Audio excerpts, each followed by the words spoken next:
حکیم لقمان فرماتے ہیں لباس اس قسم کا پہننا چاہیے جس کو عوام اور جاہل دیکھ کر حسد نہ کریں اور اعلیٰ طبقہ والے تم کو حقیر نہ سمجھیں۔ بے تاب روح، سچی تڑپ رکھنے والا دل پیدا کرو جو تمہاری خوابیدہ قوتوں کو بیدار کرتے اور تمہارے ارد گرد نیند کے ماروں کو ہوشیار کرتے۔ اپنے دل کے غم اپنے دل میں رکھو، لوگ سنیں گے تو ہنسی اڑائیں گے اور غم کوئی نہ جانے گا۔ جب نیک اور بد سب گزر جاتے ہیں تو بہتر ہے کہ تیرا نام نیکی سے زندہ رہے۔ کاہلی تمام مادی دنیا کو نیند میں مدہوش کر دیتی ہے۔ کاہل انسان کبھی بھی صحیح دین سے حصہ نہیں پا سکتا۔ کاش لوگ اپنے حق پر راضی رہیں اور انصاف انہیں عزیز ہو جائے۔ سب سے بڑا وہ ہے جس کی آواز تمام بنی نوع انسان تک پہنچتی ہے، جس کا پیام جس قدر سادہ الفاظ میں ہوگا اسی قدر زیادہ انسانوں تک پہنچے گا۔ ایمان ہر خواہش کو مغلوب کرتا اور ہر آرزو کو دباتا ہے۔ وہی نفس کو بغیر کسی اور رہنما کے اللہ کی رضامندی طلب کرنے کے لیے رجوع کرتا ہے۔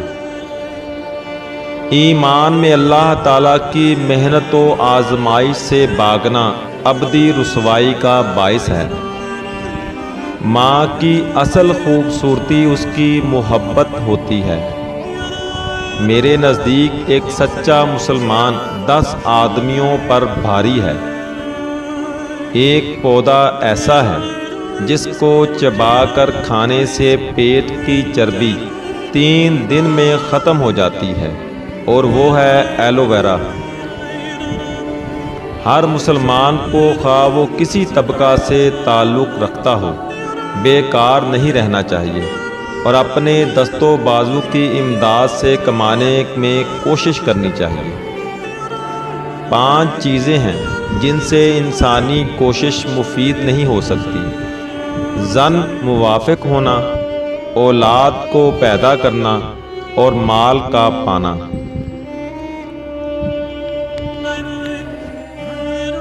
دوستو، مزید ویڈیو دیکھنے سے پہلے ہمارے چینل کو سبسکرائب کریں اور ساتھ ہی بیل آئیکن کو بھی دبا دیں تاکہ ہماری آنے والی ہر ویڈیو اب تک پہنچ جائے۔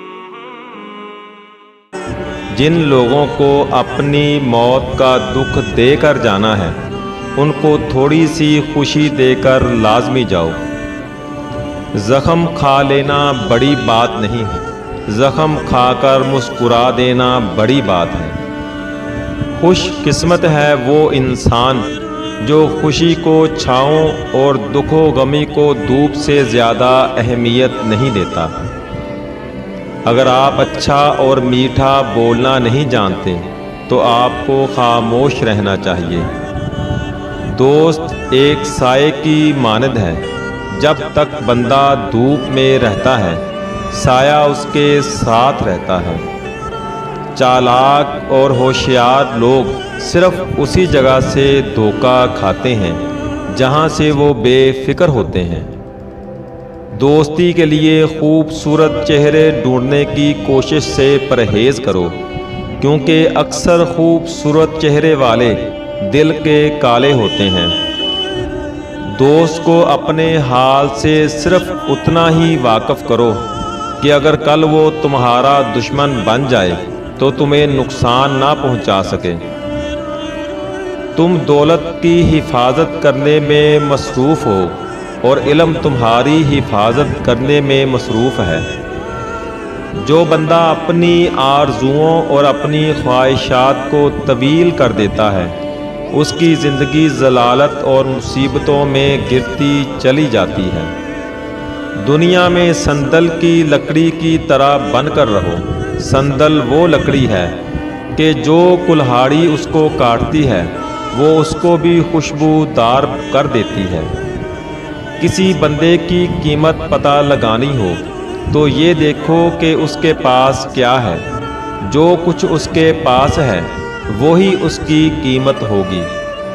بانجھ عورت کی ایک نشانی یہ ہے کہ جب وہ چلے گی تو اس کی ایک چیز اٹھی ہوئی ہوگی اور وہ ہے اس کی گردن۔ جو بندہ تمہیں خبردار کرتا ہے یاد رکھو وہ کبھی تمہارے ساتھ غداری نہیں کر سکتا۔